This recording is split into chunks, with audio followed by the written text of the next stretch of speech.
تو وہ جب نئے جج آئے ان کو بتایا ہی نہیں گیا کہ وہ پڑھ کر سنایا ہی نہیں گیا کہ سابقہ فیصلہ ہے کیا،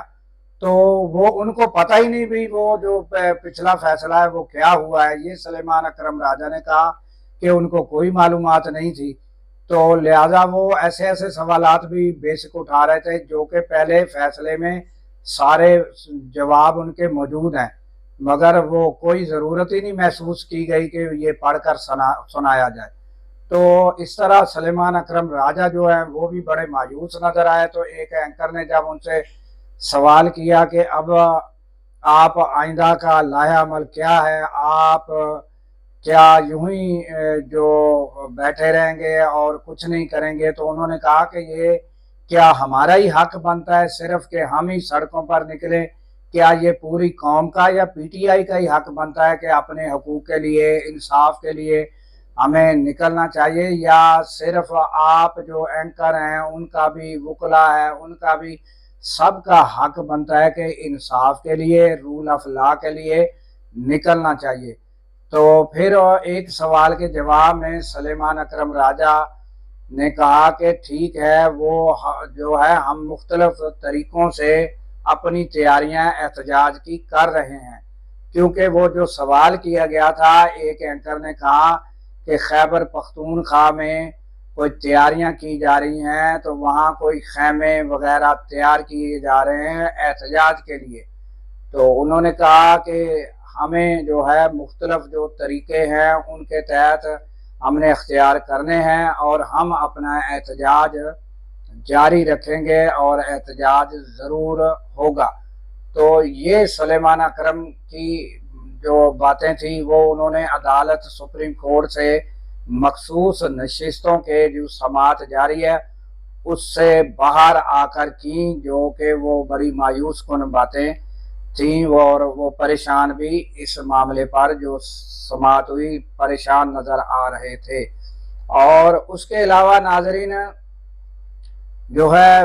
بیرسٹر گوہر ہیں، ان سے جب کہ اسی معاملے پر تازہ ترین صورتحال پر سوال کیا گیا تو انہوں نے کہا کہ ہم عدالتوں سے مایوس نہیں ہیں، ہمیں پوری امید ہے، اور ہمیں انصاف کہاں سے ملے گا؟ صرف واحد ایک راستہ عدالتیں ہی ہیں جہاں سے ہمیں انصاف ملے گا، اور ہمیں امید ہے کہ عید سے پہلے ہم عمران خان کو رہا کرانے میں بالکل کامیاب ہوں گے، یہ امید رکھنی چاہیے۔ تو یہ بیرسٹر گوہر جو تھے انہوں نے یہ ایک اینکر کے سوال کے جواب میں یہ باتیں کی۔ تو ناظرین تازہ ترین صورتحال یہی ہے کہ پی ٹی آئی اور عمران خان وہ جو ہے وہ اسی پوزیشن پر واپس آ چکے ہیں، اور سب باتیں، سب قیاس آرائیاں دم توڑ چکی ہیں کہ کچھ لوگ ملے ہیں اور کچھ باتیں بیک ڈور چینل ہوئی ہیں۔ یہ سب چیزیں جو ہیں یہ میں آپ کو پہلے بھی بتا چکا ہوں کہ یہ سب باتیں قیاس آرائیاں، جب عمران خان نے سارا بتا دیا کہ میں وہیں پر کھڑا ہوں جہاں پہلے کھڑا تھا، میں نے کسی بھی حکومتی اشخاص سے جو ہے وہ کوئی جو باتیں ہیں یا مذاکرات ہے وہ نہیں کرنے، میں جب بھی میرے سے کسی نے بات کرنی ہے تو وہ ڈائریکٹ مجھ سے آ کر بات کرے، اور وہ کسی بھی جو ہے وہ بیک ڈور چینل سے وہ آنے کے لیے یا بیک ڈور چینل سے باتیں کر کے تو وہ اس طرح آنے کے لیے نہیں، وہ کہتے ہیں کہ عدلیہ کے راستے سے اور عدلیہ کے ذریعے سے ہی وہ رہا ہوں گے، اور کوئی ایسی جو ہے بیک ڈور چینل سے مذاکرات کے ذریعے وہ رہا نہیں ہونا چاہتے۔ یہ ان کا شروع سے ہی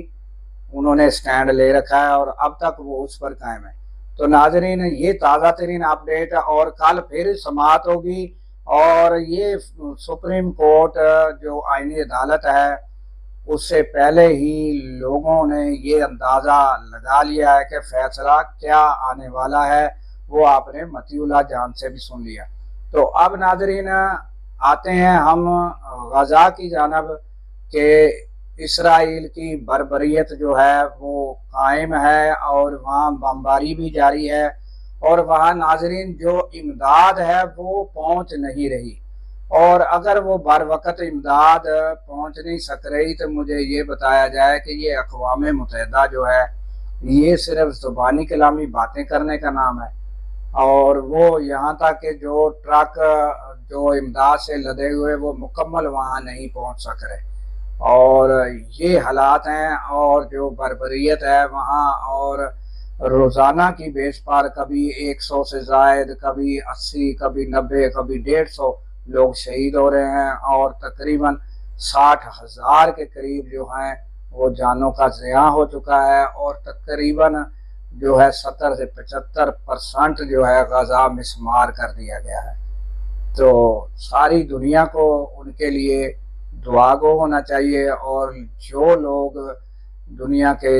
اسلامی سربراہی کانفرنس ہے انہوں نے بھی تاحال کچھ نہیں کیا، اور ناظرین آپ جو لوگ دعا کر سکتے ہیں تو وہ ان کے لیے دعا گو رہیں، اور جو لوگ جتنی آواز بلند کر سکتے ہیں وہ بلند کرتے رہیں، اللہ تعالیٰ ان کے حال پر رحم فرمائے۔ تو اسی دعا کے ساتھ اجازت دیجیے کہ اللہ تعالیٰ پاکستان کی خیر فرمائے، پاکستان کی سرحدوں کی خیر فرمائے، اور سرحدوں پر مامور ہمارے جوانوں کو اللہ تعالیٰ شاد و آباد رکھے، کیونکہ ناظرین